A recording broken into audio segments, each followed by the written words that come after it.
Assalamualaikum warahmatullahi wabarakatuh. Mohon izin memperkenalkan diri, Taruna semester 7 atas nama Andi Fajar, NIT 2142053. Di sini saya akan menjelaskan proses aliran uap pada pembangkit listrik dari boiler menuju turbin. Proses aliran uap pada pembangkit listrik dari boiler menuju turbin merupakan bagian penting dalam pembangkit listrik tenaga uap PLTU. Berikut adalah penjelasan alur dan prosesnya secara sistematis. Pemanasan air di boiler, air umpan dipompa ke dalam boiler.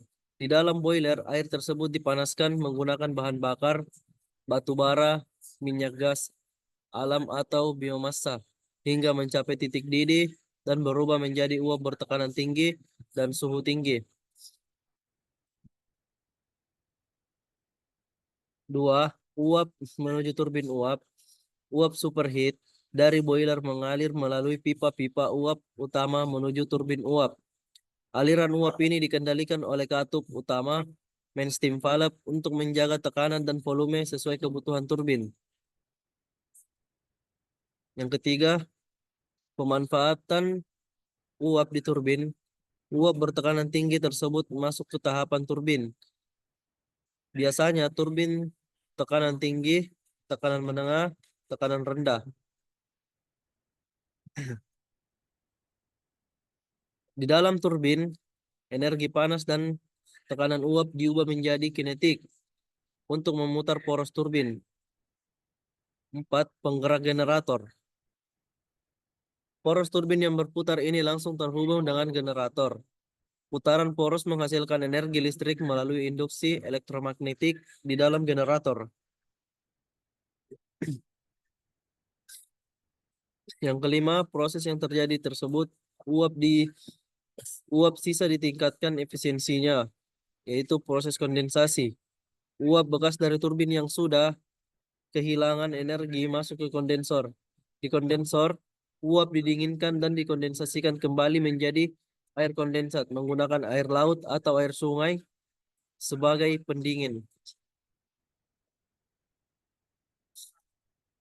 Air daur ulang siklus Rankine kondensat tersebut kemudian dipompa kembali ke sistem sebagai air umpan melewati pemanas, economizer dan masuk lagi ke boiler. Proses ini disebut sebagai siklus tertutup. Inilah proses kondensasi yang terjadi pada turbin. Berikut ini adalah contoh video.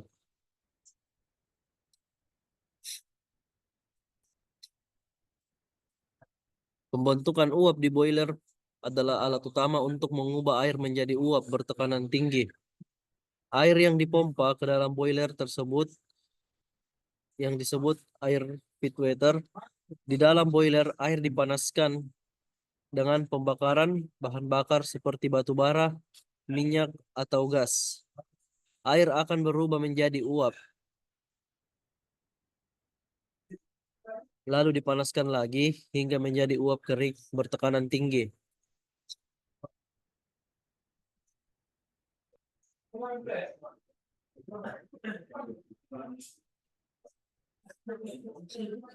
Uap menuju turbin dialirkan melalui pipa uap utama menuju ke turbin. Aliran uap ini diatur oleh katup kontrol untuk mengatur tekanan dan volume uap agar sesuai kebutuhan turbin.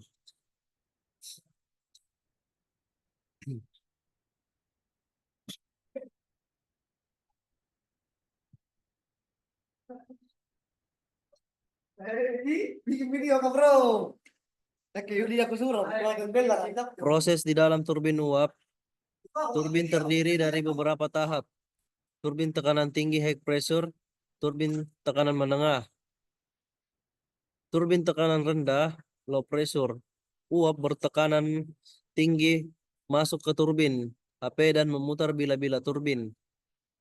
Saat uap melewati bila turbin, energi panas dan tekanan diubah menjadi energi mekanik berupa putaran. Uap yang sudah turun tekanannya lanjut ke tahap LP dan IP untuk mengambil sisa energi.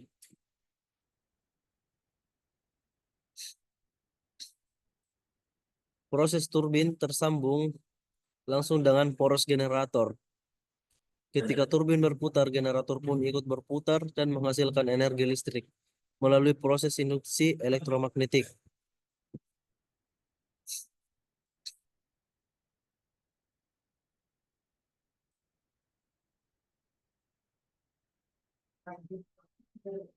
Pengembunan uap di kondensor.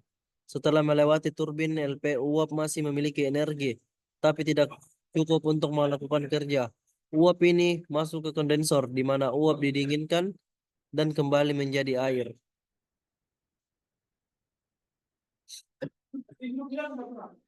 Pendingin bi Pendinginan biasanya menggunakan air laut atau air sungai mengalir di dalam sistem tertutup. Air hasil kondensasi disebut kondensat, lalu dipompa kembali ke boiler. Sebelum masuk ke boiler, air dipanaskan lebih dulu di economizer menggunakan gas buang dari boiler.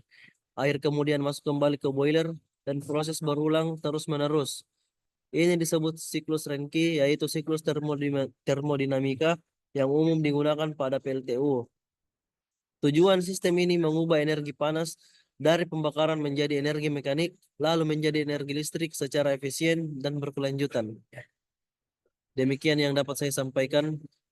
Mohon maaf apabila ada kurang.